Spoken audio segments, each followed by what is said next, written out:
big believer that our families deserve the best of us, not just the rest of us. And so many of us are operating in this way that it's just like our families get our leftovers. And that doesn't feel good. We're drained and depleted, and yet we have to put our mom's hats on. We have to step into second shift. Hello, hello. This is Samantha Saxby, and I'm here with Rosa Castano for another episode of Moms with Benefits. Rosa has a 3-year-old daughter. She's married and located in Tennessee, and we are going to talk to her about her transition into motherhood. And so, Rosa, thank you so much for joining us. Thank you for having me. I'm excited to be here with you. So, you have a 3-year-old. 3 years ago, pre baby, well, so I guess like 3+ years ago, and before you were pregnant, what would you say your work life quote balance was like, and how did you approach your career? I have actually made a lot of shifts in my career. I started off in the medical equipment industry. I transitioned to tourism and hospitality. Right out of that transition, I was a director of sales, senior director of sales for a entrepreneurial startup. So that meant a lot of long hours, a lot of networking, and then I transitioned into actually a fun little side tangent about theirs. We built the company and then got a TV show on CMT. So that was a whole trip. There was no balance during that little season. I transitioned out and then started working for a large nonprofit museum here in Nashville, all about country music, so everyone could put two and two together. I have always had my own personal practice of that work life integration because I'm a big believer that life is meant to be fun. And my work is very important to me, but I also have a whole nother side of me that is important to feed and to relish in. I loved travel. I love food, right? And like enjoyment of friends and family. So there was elements of finding that time as well as extracurriculars that are required when you have a job like I did with networking events and going out to things and promoting the company and being a part of stuff. So it juggled. There were always seasons that required more of my time for work and then seasons that required more of my time in my personal life. So it was kind of that integration and just knowing when to do and when not to do. One thing that I have learned now a lot more is when to say no and being Mm. okay with sitting with FOMO and being like, I've had 2 networking events this evening or this week. I don't maybe need to go to 3 or 4 because I enjoy spending also time with my family and being home and having those moments. But yeah, I definitely still get a little FOMO when I'm like, well, that looks like so much fun. Interesting. So it sounds like we're already getting into kind of the change or the evolution that you've had with your career. So talk to me about that. Like, let's go back to you're expecting. What did that look like? So we're in 2020 now, right? And we found out we were pregnant at the end of February. I did my last conference in Baton Rouge, Louisiana, when we were just talking about when the pandemic was kind of just being talked about. And I got back from that conference, and I think the next week it was okay, work from home orders. And I was like, it's probably just going to be for a couple of weeks. And then we fast forward to Memorial Day. And at this time, I don't even think I shared that I was pregnant because, it's that window that you don't really tell people yet. And my job position then was eliminated right after Memorial Day. And it was kind of like, oh, what now? And it was one of those things that I always knew I wanted to venture off on my own, but you got a little comfortable and you're like, well, what actually am I going to do? And so I'm a big fan of being practical when it comes to things and not just like completely taking the leap. And but sometimes the universe just kind of burns your boats for you. So it was that moment where I was sad for about 5 minutes. And then I was like, I get to do whatever I want. And then it's that existential spiral where it's like, what do I want? What does make me happy? How can I make money? Like all of these things kind of flooding my brain. And so I was able to take a pause there for a little bit and really relish in the uniqueness of this opportunity and like grieve what that part of life was and what work was, but also say, I get to have some softness in this time frame of being pregnant that I think most people don't get to experience. And so that was a really beautiful moment that I got to lean into for that. Also super great because I didn't have to buy any maternity clothes because we never went anywhere, right? I lived literally in yoga pants. Being able to have that time that I feel like most people don't when I get to evaluate where do I want life to go? How do I want to build a business? What do I want to be known for? How do I want to create whatever for myself? And so I got to have that opportunity to kind of take my time for that and then just enjoy being pregnant as much as people can enjoy being pregnant and living in that kind of phrase and timeline of life. So you lost your job at what, 4 or 5 months pregnant? Hmm. And what I'm hearing is a very much positive reaction to that. Is that rose-colored glasses now, or do you feel like you kind of didn't really struggle with that? Like, my mind goes to financial concerns and, like, the panic that I would have, if I were to, lose my job. Where were you at in terms of the financial impact? So luckily, I like to be really transparent about that. The reason why I got to have such bliss in that little moment was because my husband, he had a job that thrived during the pandemic. And so we were, fully supported there. And because of him having that job and the income that supported our family, I was able to take the time. I got a little bit of a severance, so that was a nice little added bonus there, but it wasn't huge by any means. And so I got to sit with that because it could have looked very different. He had actually just transitioned out of the music industry, which also came to a hard stop during the pandemic. So I like to not think of this alternate reality of where we're both out of a job and I'm 5 months pregnant. So very grateful to be supported in that way. But yeah, it was a very unique opportunity, and it's my story. It's not everybody's story because that's not a possibility for everybody. And so I felt very fortunate to be able to even have the opportunity and the option to go out and seek what is it that I want to do and create in the world. Yeah, that I'm, like, having flashbacks now to, like, fresh in the pandemic, and it sounds like you started this journey that you laughed about, like, this existential crisis of, like, what do you want and how do you wanna make money? And so now you are running your own business, and so talk to me about taking that plunge, and how do you think motherhood has related to that decision?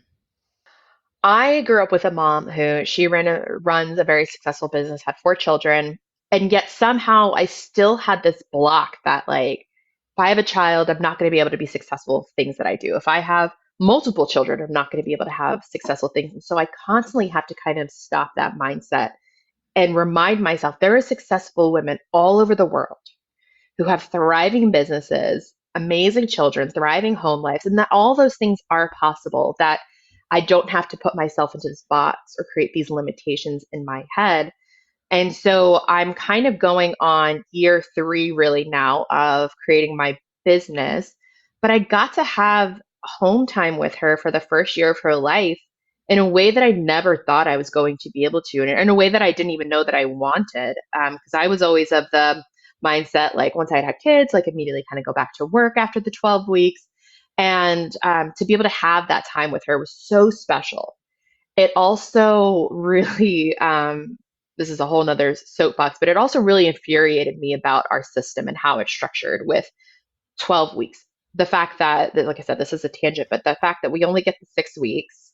And so are you saying 12 weeks because FMLA, or what Yes, did you yes, because of okay. FMLA, traditionally, if I was in a workplace, 12 weeks. But what infuriates me is the planning that has to go into even the idea of creating a family, that you have to have and pay into short term disability first in order to get that additional 6 weeks.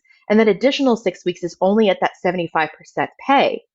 That is the part that infuriated me because I got to my 12 weeks and was like, this little human, like I'm not ready to give her up to somebody else's care or to somebody else's watch. And it just infuriated me that this is the system that we live in, and that if somebody hadn't paid into it, that they're kind of just SOL. And that is just, it's such an unsupported system that it's really become a passion of mine to be able to help working moms women who have the passion and the desire to go back to work, but still also have the passion to be a mother. And how can you really have both, best of both worlds, but be fully supported?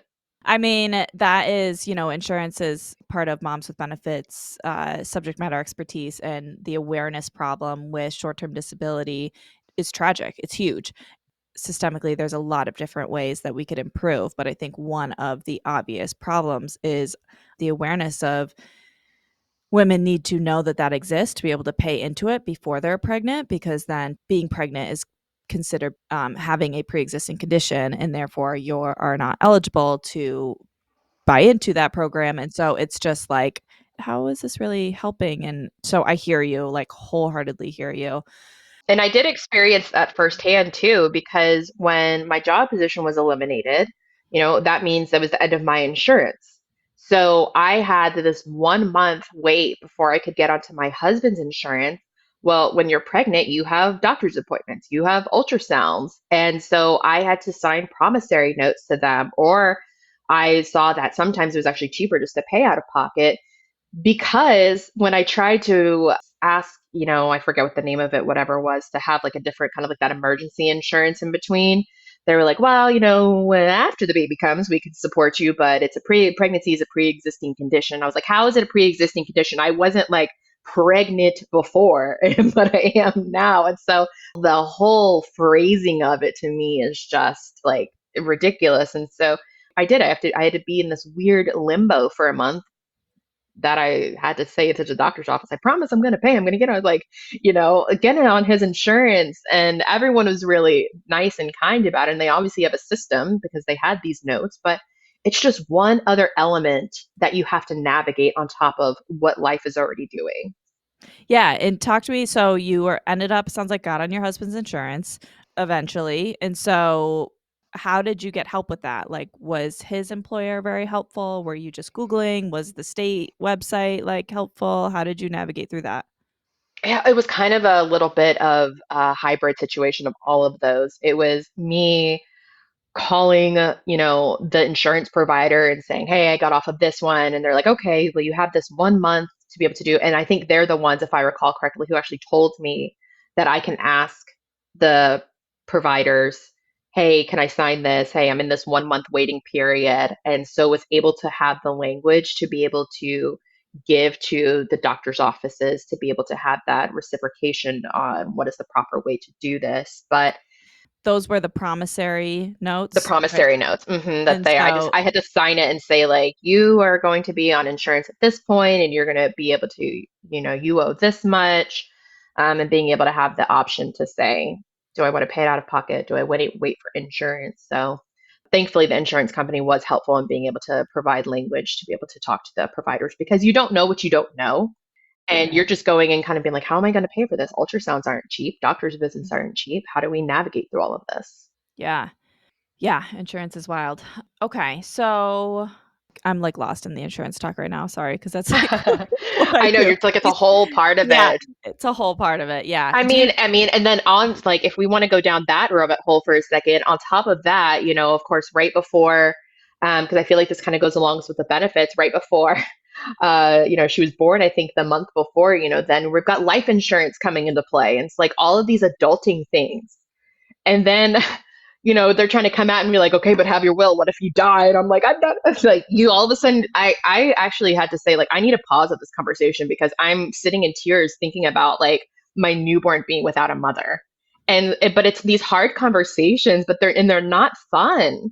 But we had, life insurance come out, and thankfully, because of the pandemic, they were making home visits and things like that. So you had to go through that whole routine. So I wish there was a, hey, you're about to be a new parent checklist. Here's the things you need to do, right? Insurance, life insurance, estate planning, revocable living trust, or like living wills, and like all of these things that you can be like, okay, I just need a check mark. I also need I'm like, spoon feed it to me, right? And also, I don't understand any of it. So explain it to me like I'm five. Yes. Okay, have you been on our website? Because that's what we're trying to do at Moms with Benefits. I swear I didn't pay her to say this. No, I totally resonate with that, because I came from financial and investment or insurance worlds always as a marketer, but I was always taking these complex kind of topics and translating them as a marketer does to the target audience. And so you have to kind of figure out the value, and they're not that complicated. Like people make them they're not that complicated. They overcomplicate them. Yes, yes. And so then I was like, okay, well, as now that I'm having, I have an almost 1-year old, I'm like I know the basics. I know you have to get life insurance, you have to get a will in place, estate planning, like all these kind of things, how to pick the right health plan, all that kind of stuff. And I just found myself helping so many of my friends. And then I was like, how is this not like a checklist or like, but I think the systems are so I could go on and on about this, but I like what I'm saying is I totally agree with you. I think, when you transition to having a child into your family, there are certain things that you need to have in place for financial stability. And we have been having kids forever. And so, how is this not a more turnkey kind of trustworthy system?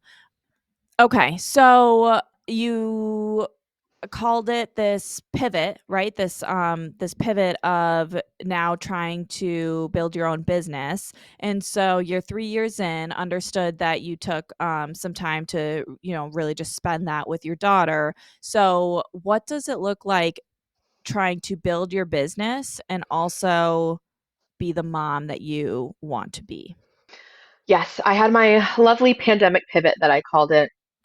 And it started off as a few different iterations. What was it going to be? I knew I wanted to root things in mindfulness. I was really passionate about that. I'm really passionate about empowering women. And so I thought it was going to be something more there. But then in the pandemic, I saw a lot of people struggling by themselves, alone with their own thoughts for the first time in a long time. We don't have that busy schedule. And sometimes being alone with our own thoughts is a very scary place. And so I saw that companies wanted to support their employer or their employees, but didn't necessarily know how. And I realized this was a prime opportunity for me to bridge my experience in the workplace with my passion and purpose for wellness and well being. And I started kind of just Googling some things because I was like, is there even a space for this? How does this even begin to come about? And that's when I discovered Deloitte had in their C suite a chief well-being officer. And at the time, well-being wasn't even a word that I was using in my common vernacular. And so I started to do some more research there and I realized, wow, this is actually a growing niche market. And I have this specialty of being able to speak the language, but bring it into really realistic terms and thinking and assuming that everybody has their own practices that keep them sane. I realized was not the truth because so many people we just get on these hamster wheels and we just go. And then we have major life moments that happen that kind of cause us to look up and reevaluate, which I feel like a lot of people did during the pandemic. But then on the other side of the pandemic, it's like they were making up for all that lost time, so just jumped right back in fully on the road to burnout.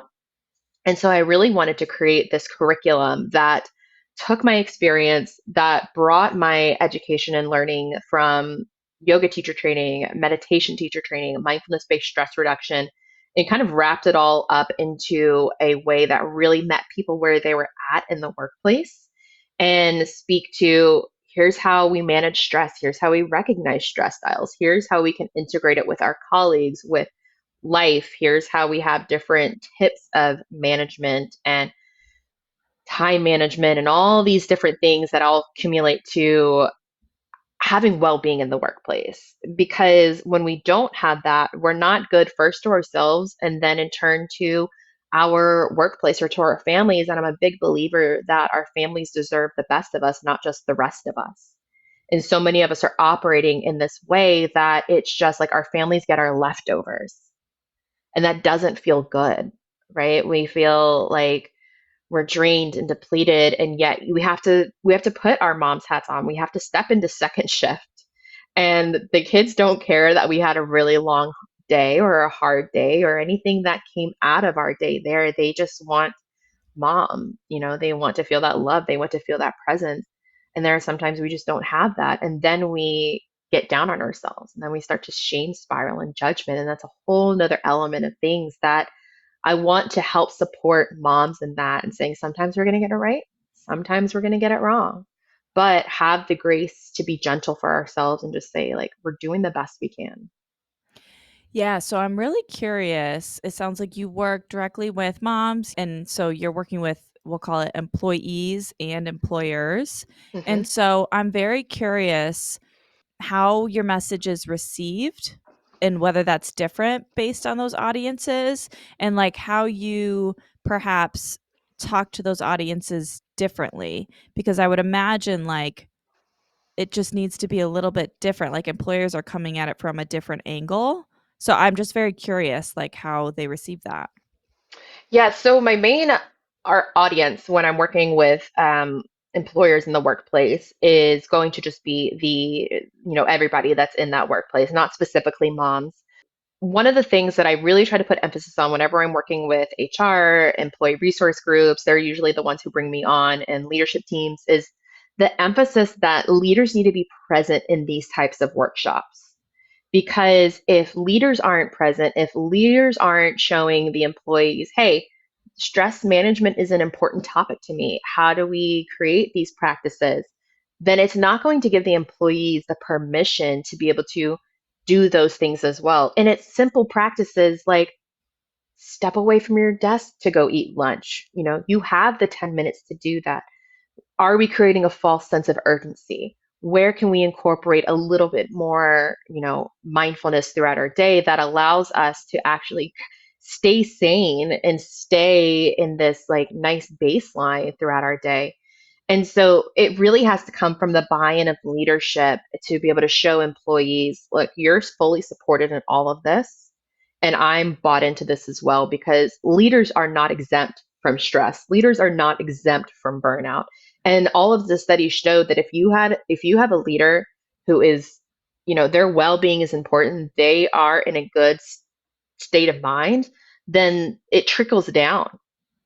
But a lot of times you'll see leaders who are like, no, no, no, this is just for the employees. I don't need this. And it's like they're the ones who actually really need it the most.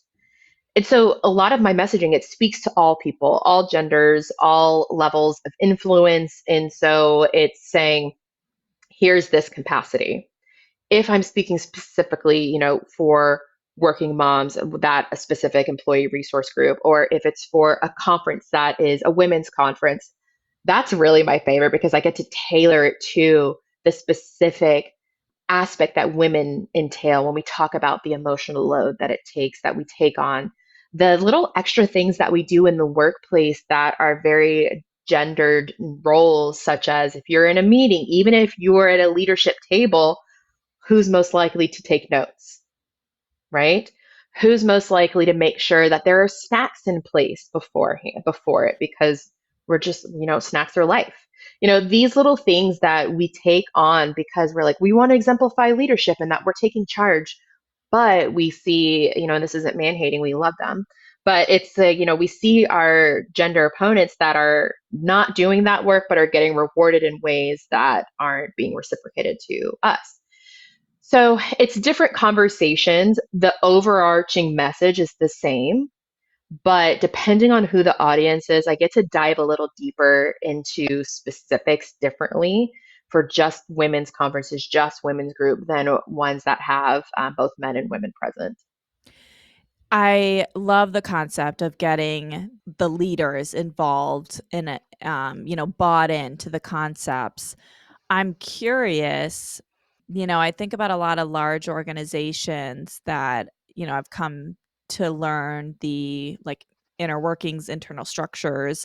And so it feels like a lot of the women I'm talking to now that are struggling post pandemic with the whole concept of being a working mom and the cost of daycare and all that stuff, it feels like there may be a gap in like understanding of the current reality because the leaders at these large organizations are 20, 30 years older. Do you find that in your work, and how do you navigate that? So that's like one question. And two, I want to get to like how do we empower employees and those listening right now to advocate for themselves for what they need, so they're connected in my mind. Yeah, there's definitely a large there's a large population of we talk about our generational differences in the workplace. And it's so funny because there's literally people who are starting to specialize in how to get boomers and millennials and Gen Zers to like all talk and like speak the same language. And it's fascinating, but this is why, in essence, too, I'm such a proponent for putting women and getting women in leadership roles and having equity there and having diversity there because it's important to hear from different voices and different experiences and different backgrounds. But I believe that when we have, and I will also say too that I'm seeing a really great slew of men who are in leadership roles who really support women. And I think that is just the most amazing sweet spot of men who are just like, come on, come on.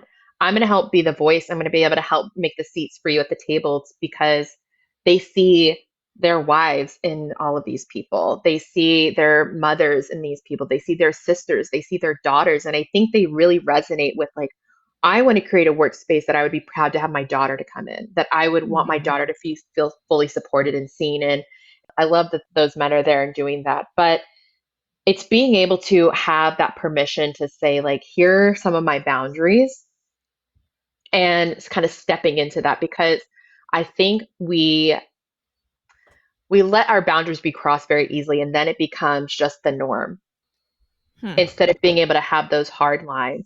And it's very difficult because, we talk about that all the time where it's like men might say one thing and they're, a dominant and like the woman might say the exact same thing and she's a bitch. And you're like, okay, well, great. How can both be true? Right? And it's saying, okay, well, how can I do this gracefully but powerfully? Mhm. Because that's where it's going to be that sweet spot. And I am hoping that eventually employers will be able to really have that flexibility to understand for whatever reason school ends at 3:30, right? Work days end at 5. Like there's a gap, right? And also understanding that some of the best people to actually employ are moms because you want to see someone who's a fantastic multitasker, negotiator, it's moms. And they're going to put the work in and they're going to do all aspects of it, but they just need a little bit of flexibility because their life operates differently. And for some reason, we forget, right? Like, oh, I used to be at one point not a parent. And the people who are in power, you have to remember that there was life before and there was life after. And they are enriching and it's different and we show up differently, but we still show up and we show up powerfully. Maybe a little tired, maybe sometimes we need a little bit of extra caffeine, but we're still going to show up and do the work. And we're going to do it at different hours. We're going to do it potentially after bedtime, but being able to have that flexibility, it alleviates so much pressure because not only are you having to, if you're thinking about school age, right? They get off at 3:30. Okay, great. What do I do with that? Not everybody has family that lives close by that they can just go to somebody's house. That means they're in aftercare. And then that means, you have to get to a certain point. And what I see often, at least when I was in the workplace, I wasn't a parent, but I did see where people were opted out of invitations because assumptions were made about them that oh they can't come they can't do it because they have kids or something. And I think Mhm. the big part is don't discount or automatically opt someone out of an opportunity or situation just because of your perceived notion. Give them the opportunity to say no. You don't know what kind of support network or what they're willing to do or what they want to do. So when we think about promotions, when we think about business trips, when we think about opportunities to present or whatever it might be, always ask and give them the opportunity to say yes or no. Yeah. Let them have the empowerment to be able to say, oh, no, my partner's going to be home, my spouse is going to be home, so we're covered, we're good. Or, I can get a babysitter. But I just feel like that is a part that happens way too often that they're just automatically opted out of just because of, oh, well, they have kids, so they probably wouldn't say yes. You don't know what they'll say yes or no to. So don't make Right. assumptions. You wouldn't make that assumption to somebody else. Right. Yeah. No, that's super interesting stuff. And so when it comes to employees and employers working together to find a solution that works for both. It feels like it's a dynamic between the employee. Let's use like an example, a working mom in this case, like postpartum working mom. So there's the mom, there's probably her supervisor, and then probably an HR contact. So it's kind of like this triangulation. What do you recommend employees? And I guess if you're talking to employers, I'd love your insight. Like, what do you recommend to kind of find a solution that works for everybody? I think having good, clear communication is so important. And saying, hey, I want to do all of this and I'm still going to be all in on my job, but I just need a little bit of flexibility, right? This is going to be maybe a little bit of an outdated example, but I think about, obviously we don't have a ton of smokers anymore these days, but smokers in the workplace, right, who had all these smoke breaks and who were able to do all those things and nothing was said about them. But then you have a postpartum mom who's perhaps still in stages of breastfeeding who need opportunities to pump throughout the day. And yet that is like, oh, you're spending so much time and you're going, wait a minute, this duality is like same but different, but being talked about completely different. Mm. Right. And so it's having those moments being like, I'm still going to do my things and I'm still wanting to do, you can put the pumps on and like still answer emails and stuff, but maybe you need that dedicated space, which is why I'm such a big proponent of wellness rooms in workplaces, especially now. I'm like, there's always an empty room that can be transformed into something. I jokingly am like, maybe even having like a workplace cry room, right? Because sometimes life's just hard. Go there, have some tissues, but just having a space that people can go. And it's not even if we're going to take the example of a space for people to go. Let's talk about people who had diabetes who maybe have to go take their insulin shots, a space that's not the bathroom. If you want to be like, okay, TMI, you're welcome. Like, I'd like to go into a space that people aren't pooping and peeing. So I want to go into a space that's just like a wellness room. It's just like just a room. They can call it whatever they want, but just having that space. But with the conversation with HR, with their supervisor coming back, because you're coming back as a different version of yourself. You're still you, but now you're different. You're transformed. And so it's how can I still have all of the workload, the things that I need to have, but I just need a little bit support. And in turn, when I feel supported, I'm going to give you so much more of myself. Yeah. I feel like that's the key. It's like, it's such a monumental experience in a parent's life to welcome a child, another child. And so those that are there can play such a significant role in like making or breaking that experience. And I feel like employers just have such an opportunity to really make it so wonderful and supported to To the best really that they rise to can. the occasion. Because here's Yes. the thing, our society would stop without having children.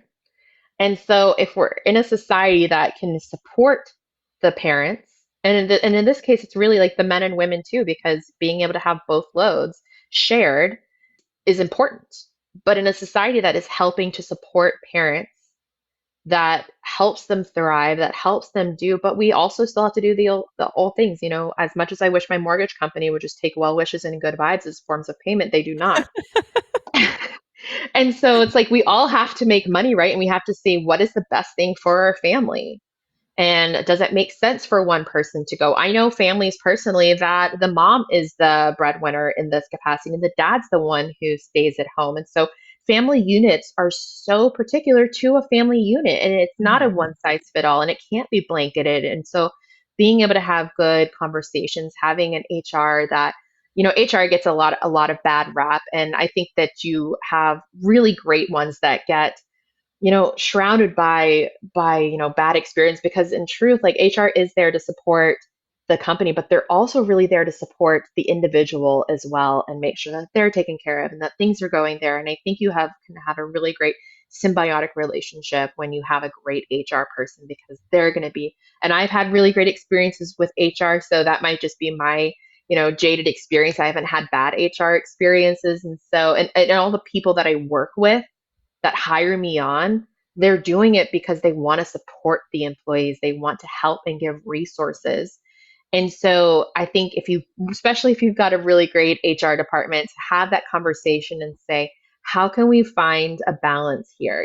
Whether it is like tracking hours outside or whether things can be extended for afternoon or can I have this window? Can I have, the later part of the afternoon work from home, and maybe you and your partner offset it so like you're in the office full times like 2 days a week, and they're going the other time. So again, it's all just very unique, but I think having clear, open, and honest communication is so important because everybody does have to be on the same page.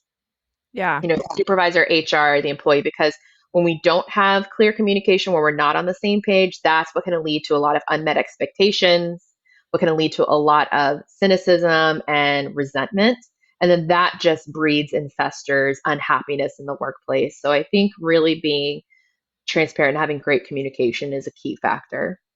And not being afraid to do, because I think that's a big part of the aspect of it is like, well, what are they going to say or what are they going to do? And I think just, voicing your needs is so important. I love it. Thank you so much for sharing all that insight. It's clear that, you're really in touch with the dynamic between employers and employees and their managers and wellness concepts in the space right now in 2024 post-pandemic world. So really, really valuable insights that you gave us. So we are running close here on time. So I did want to let you share where people can find you if they're interested in learning more about you, Rosa, and what you do. Yes, thank you. So my website is workplacestress.solutions.co. And that is all of my workshops, offerings, and then it also leads to my speaker page because, like I said, I am so passionate about just talking stress management, mindfulness for moms and women, and just really empowering them that capacity. So there's a great crossover and bridge between the two aspects of it. But yeah, workplacestress.solutions.co. Or not my email, my Instagram is wellbeing with Rosa. And then if you want to connect with me on LinkedIn, you can find it under my name as well. So I appreciate so much the conversation and facilitation of this. And yeah, it sounds like we could have a whole aside of insurance topics, Yeah. but we'll save that for another time. Yeah. Yeah. If anybody wants to have an insurance podcast, nerd out with us, we can do that. All right. Well, thank you again, Rosa. Thank you. If you are currently expecting or just looking to plan ahead, check out perkyleave.com to learn more about your leave benefits. Moms with Benefits is chasing financial and emotional stability for motherhood. If you've resonated with any of the stories from our moms, we'd love for you to give us a rating and quick review to help spread the word. You'll also find Moms with Benefits on Instagram at momswithbenefits.org. Keep going and keep growing, Mama.